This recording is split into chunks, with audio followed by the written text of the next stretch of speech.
You are not going to believe the absolute chaos that just unfolded in the locker room and on that field. If you thought this team was done, if you thought the season was slipping away, you were dead wrong, because what we just witnessed was history being rewritten in the most insane way possible. Before we dive into the madness, do me a massive favor and smash that like button, share this with a friend who needs to see it, and subscribe so you never miss a beat of this playoff run. Let's be real for a second.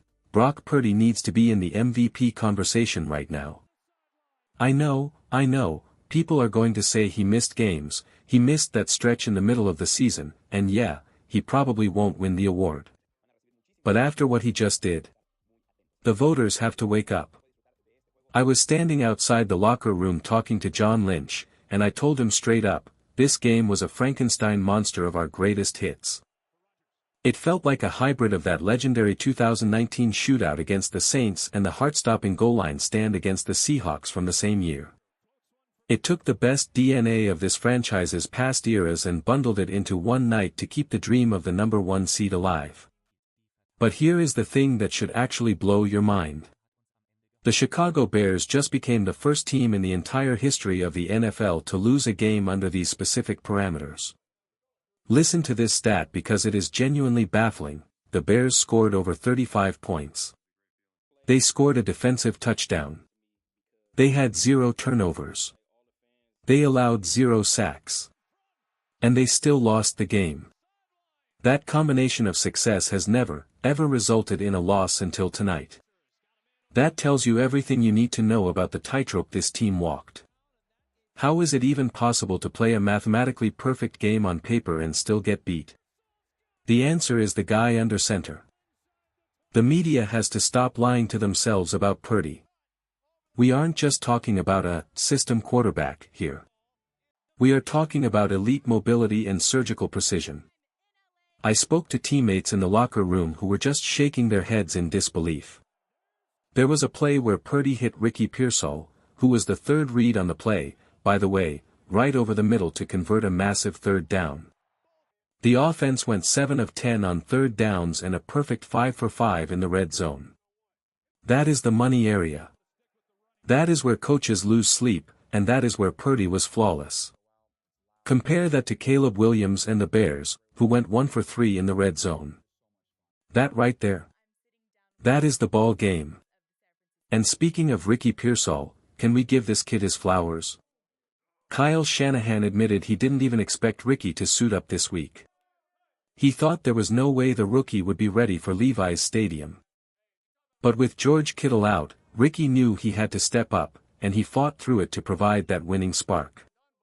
It wasn't just about catching the ball, it was about being the difference maker when the stars were on the sideline. But the real magic happens when you look at the brain trust. I know the debate is always, is it Shanahan or is it Purdy? And honestly, that is the most idiotic argument in sports. It takes both. It took Montana and Walsh. It took Young and Mike Shanahan. And now, it is Kyle and Brock making music together. Christian McCaffrey gave the quote of the night when he broke down why Shanahan is a wizard. He said it's not just about offensive X's and O's. Shanahan understands defensive football better than most defensive coordinators. He knows gap integrity, he knows responsibilities, but more importantly, he plays to the emotions of the defense. If a defender is too aggressive, Shanahan knows it and exploits it. McCaffrey called team meetings football heaven for a nerd because you learn something new every single week. Now, I want to ask you guys something because this debate is heating up everywhere. Question of the day. With the way the defense struggled but came up clutch at the very end, do you trust this unit to hold up in the Super Bowl, or is the offense going to have to carry them all the way? Drop your thoughts in the comments below. I really want to see where your heads are at.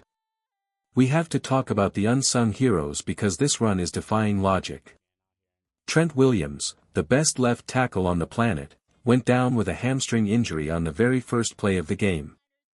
The panic should have set in immediately. But Austin Pleasant stepped in, and the offense didn't collapse. I talked to Austin, and he credited Purdy's consistency. He said Brock's drop-back depth is so precise, whether it is 5 steps or 7 steps, that as a lineman, you know exactly where he is going to be. He isn't running around wildly like some other quarterbacks where the line has no clue where to block. That consistency allowed a backup tackle to come in and play almost seamlessly, aside from one pressure in the second half. And then, there was the play. You know the one. The scramble to Kyle Juszczyk. I asked the guys about this, and the details are insane. Brock scrambled for 8.56 seconds. Do you realize how long that is in NFL time? It is an eternity. Juszczyk said he ran his route, ran out of room, got to the sideline, and just decided to sit in the corner of the end zone and hope the defense forgot about him. And they did. But the genius of Purdy was knowing exactly where the line of scrimmage was. He danced around defenders, kept his eyes downfield, and didn't cross the line before letting it fly. Juszczyk called it having a mental GPS. It was a play that made professional defenders look foolish and analysts look stupid for ever doubting this guy's athleticism. But let's go to the other side of the ball, because my heart was in my throat at the end of this game, and I know yours was too.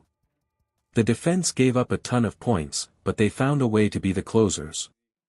It was like watching Mariano Rivera come out of the bullpen. But it almost went terribly wrong. I walked up to Chase Lucas in the locker room, and the guy was still shaking from the adrenaline. He admitted to me that on that final defensive stand, he messed up. He was in man coverage against the running back, DeAndre Swift, and he completely lost him. He lost sight of the player he was supposed to guard and thought, "Oh God, I'm screwed. This is bad." But somehow, instinct took over. Chase said he feels like a higher power led him to the spot. He found himself in the throwing lane, cut off the angle for Caleb Williams, and forced an awkward sidearm throw that skipped into the dirt. Game over. It wasn't the first miracle this season. Remember the Jake Tonjes catch? The punch-out against the Rams? The Arizona comeback? This team is living on the edge, playing a brand of torture football that reminds me so much of the 2010 San Francisco Giants. It is stressful, it is ugly sometimes, but there is a destiny feel to it. Brock Purdy is playing like the ace of the staff. He threw that early interception, which wasn't even his fault, it was a tipped ball, and he didn't flinch. A lot of quarterbacks would crumble after a pick-six to start the game against an opportunistic defense like Chicago. Instead, Purdy responded with a 5-touchdown performance. 2 with his legs, 3 with his arm. They only punted once the entire game. That is resilience. That is MVP-level mental toughness. He flushed the bad play immediately and played a perfect game afterward. And now, we look at the standings. This win set up a massive showdown for the number 1 seed. We are 1 win away. The Seattle Seahawks are coming to town next Saturday night, and we are already favorites. Getting that number 1 seed is critical now, more than ever. We need that bye week. We need to give Trent Williams time to heal that hamstring. We need to get Fred Warner back. I saw Fred on the sideline, celebrating like a maniac, and you know he is itching to get back for the divisional round. If we can secure that top spot, rest up, and get our heavy hitters back on the field, this team is going to be a nightmare to deal with in January. The locker room knows it. They know they emptied the tank tonight. Austin Pleasant said he was gassed. Chase Lucas said it was a dogfight. But they found a way. That is the motto right now, find a way. It doesn't matter if it's pretty. It doesn't matter if it defies statistical history. All that matters is that when the clock hit 0, the scoreboard was in our favor. We have the best quarterback in the conference. We have the best play caller in the league. And we have a team that refuses to die, even when the odds, and the history books, say they should lose. Next week against Seattle is for all the marbles.